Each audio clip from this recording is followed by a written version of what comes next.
Hello student, आइए आज हम लोग 10th क्लास बिहार सरकार की सरकारी स्कूल की जो 10th क्लास है उसका फिजिक्स के लेसन 1 भौतिक विज्ञान के लेसन 1 प्रकाश का परिवर्तन चैप्टर चालू कर रहे हैं। इसमें प्रकाश परिवर्तन इसका जैसे हम साइंस पढ़ रहे हैं तो जाने कि साइंस है क्या। साइंस विज्ञान वह प्रशाखा है जो प्रकृति में विज्ञान वह प्रशाखा है जिसको प्रकृति में छुपे हुए रहस्य को पता करता है। क्या करता है? पता करता है, यानी उजागर कर दे। अब देखिए कैसे, जितना हम लोग देखते हैं कुछ चीज जो समझ आ जाता है वो ठीक है, जो ना समझते उसको या तो भगवान भरोसे समझ लेते हैं और ना तो कहते हैं ये जादू है। जैसे पहले देखो होइएगा कोई गांव में आता है डिब्बा, एगो डिब्बा ले रहेगा, पानी भर देगा उसमें, अब पनिया भर देगा, कहेगा पानी गिर तो पनिया लगेगा गिरने, और कहेगा पानी रुक तो पनिया रुक जाएगा। तो वो भी इसमें एक भी साइंस ही है। 2 छेद किया रहेगा, पूरा पानी भर देगा, डबल कर देगा। एक छेद को हाथ से, जैसे डिब्बा होगा, क्या होगा?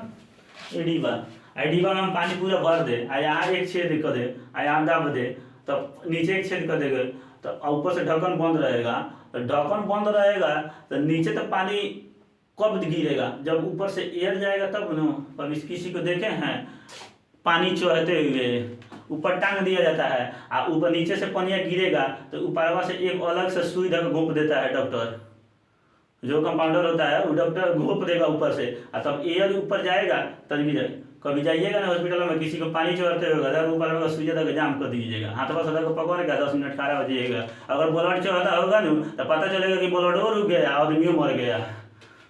समझ रहे हैं बात? तो यानी कहीं से एयर जाना चाहिए तब गिरना चाहिए। तो इस चीज को अगर हम समझ गए तो कहेंगे विज्ञान के हिसाब से हो रहा है, नहीं समझे तो कहेंगे जादू के हिसाब से हो रहा है। तो यानी विज्ञान वह प्रशाखा है जो प्रकृति के छुपे हुए रहस्य को उजागर करता है। हम लोग अब इस चैप्टर में इस विज्ञान के फिजिक्स के प्रकाश के बारे में पढ़ रहे हैं। किसके बारे में? प्रकाश के बारे में पढ़ेंगे। तो प्रकाश एक वह कारक है जिसकी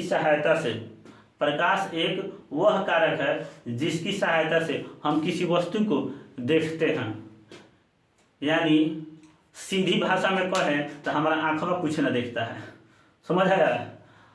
अगर प्रकाश ना रहे, अगर मेरा आंख देख ही लेता, विजिबिलिटी अगर आंख में इतनी तेज रहती तो हम अंधेरा में ना देखते।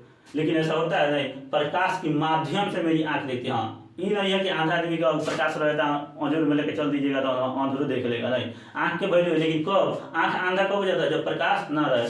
किसी वस्तु को हम देखते हैं तो प्रकाश उससे टकरा कर और लौटने के बाद हमारे आंख पर पड़ती है तो उसी का इमेज बनता है। जितना प्रकाश जिस रूप में आएगा उतना प्रकाश का इमेज बनेगा, उतना ही आंख कैप्चर करेगा उसका रेटिना पर प्रतिबिंब बनता है। उसके बाद माइंड को भेजता है तो माइंड हमारा कहता है कि वो ये वस्तु है। समझे?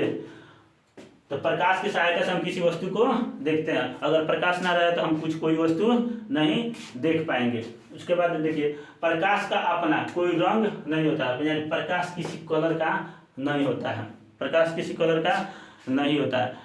ऐसे में बबल जब जलता है ना तो उसके ऊपर कवर लगा दिया जाता है। जैसे रेड कलर का लगता है, कोनो हरियर जलेगा, कोनो उजर जलेगा, तो प्रकाश लगेगा कि हरियर है, उजर है। लेकिन इस तरह का नॉर्मल जैसे किसी तारा का या किसी पिंड का देखिएगा तो प्रकाश का कोई रंग नहीं होता है, यानी प्रकाश का कोई रंग नहीं है। प्रकाश का रंग नहीं है, कोई रंग नहीं है। याद करते चलिए, एक ऑब्जेक्टिव आपका यहाँ से क्लियर होते जाएगा। बात समझ आया?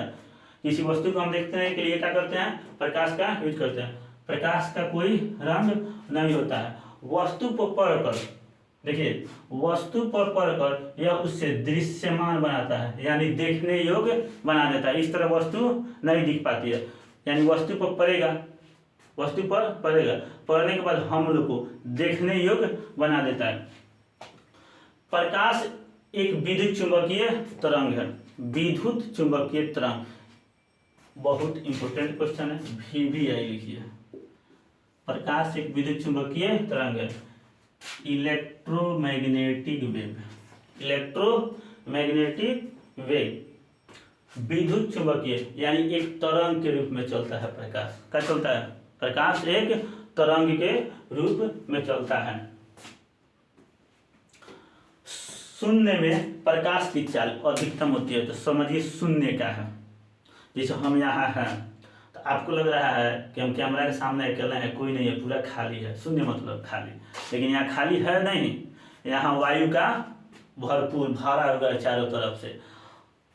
तो वायु सब निकाल दिया जाए, शून्य निर्वात, इसी को क्या कहा जाता है? निर्वात। शून्य को क्या कहा जाएगा? कहीं भी निर्वात लिखा जाएगा। तो निर्वात में प्रकाश की चाल अधिकती रहती है। तो निर्वात इस तरह पूरा वायुमंडल में अगर देखिएगा, वायुमंडल से ऊपर छोड़ दीजिए, तब वायुमंडल में कहीं निर्वात नहीं है। तो हमारे आसपास में निर्वात बनाने के लिए किसी स्थान से पूरा वायु को खींचना पड़ेगा। मशीन द्वारा वैक्यूम पंप आता है, उसको खींच कर हटाना पड़ेगा, तब वहाँ निर्वात होगा। तो प्रकाश की चाल निर्वात में अधिक।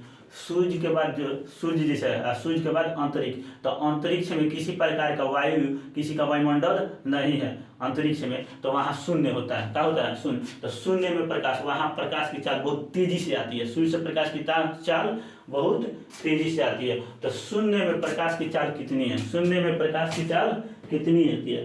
तो शून्य में आपका प्रकाश की चाल हो जाएगा 3 × 10⁸ मीटर प्रति सेकेंड। मीटर समझ रहे हैं? गला मीटर वाला, यानी 3 × 10⁸ मीटर सेकेंड। एक सेकेंड में 3 × 10⁸ मीटर चलेगी। और यदि 1 मीटर इतना होता है, 3 × 10⁸ है।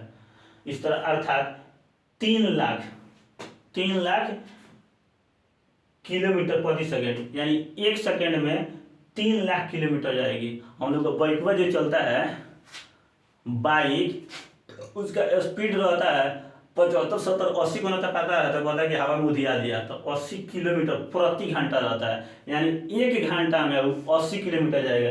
यहाँ देखिए 1 सेकेंड में 3 लाख किलोमीटर जा रहा है। कितना जा रहा है? 3 लाख।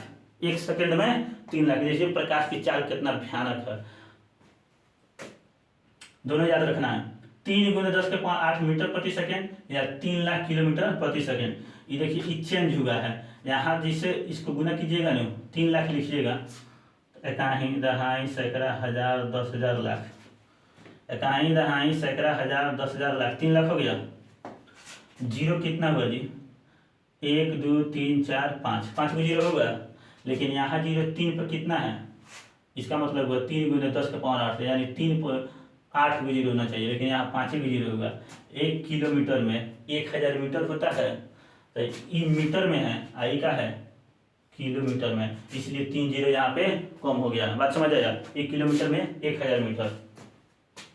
अब प्रकाश को हमको प्रकार पर करना, प्रकाश का प्रकार पर करना। प्रकाश स्रोत किसे कहते हैं? प्रकाश स्रोत नाम से ही आपको स्पष्ट हो रहा है। प्रकाश स्रोत उसे कहते हैं जहाँ से किसी चीज को हम लेते हैं। क्या कहते हैं? लेते हैं। जैसे जल स्रोत, यानी जहाँ से जल हम निकाले। समझ आया? तो इस तरह प्रकाश, जहाँ से प्रकाश निकलती है उसे क्या कहेंगे? प्रकाश स्रोत। तो प्रकाश कहाँ से निकलती है? जिस पिंड से प्रकाश निकलती है उसे प्रकाश का स्रोत कहते हैं। पिंड, जिस पिंड से प्रकाश निकलती है उसे स्रोत। पिंड मतलब सीधे समझिए जिस वस्तु से, जिस स्थान से, जिस कोई वहां से। तो पिंड से, जिस पिंड से कोई प्रकाश निकलती है, लेकिन फिजिक्स की भाषा में क्या बोलना है? पिंड। इस तरह हम समझा दिए कोई वस्तु चाहिए। जैसे लाइटें एक वस्तु है तो एक पिंड है, क्या है? एक गोला है। जैसे सूर्य आगो का गोला है तो एक पिंड है। लेकिन आपका परिभाषा लिखना है तो क्या लिखिएगा? जिस पिंड से प्रकाश निकलती है उससे प्रकाश का स्रोत कहते हैं। अब प्रकाश स्रोत 2 प्रकार के। कितने प्रकार के? 2 प्रकार के। एगो दीप्त, क्या हो जाएगा? एक होगा दीप्त और दूसरा होगा अप्रदीप्त। देखिए दीप्त इसी का नाम है। दीप्त कहिए तो, या दीप्तिमान कहिए तो, या प्रतिदीप्त कहिए, या आत्मदीप्त कहिए। नाम चारों याद रखना है। चारों 1-2 बार पढ़िएगा या आपको याद हो जाएगा। और न भी याद रहेगा तो दीप्त तो याद रहेगा नहीं। उसके अलावा चारों पढ़ लीजिएगा, कभी कभी ऑप्शन में लिख देता है तो कम से कम सुने रहिएगा तो पता चल जाएगा।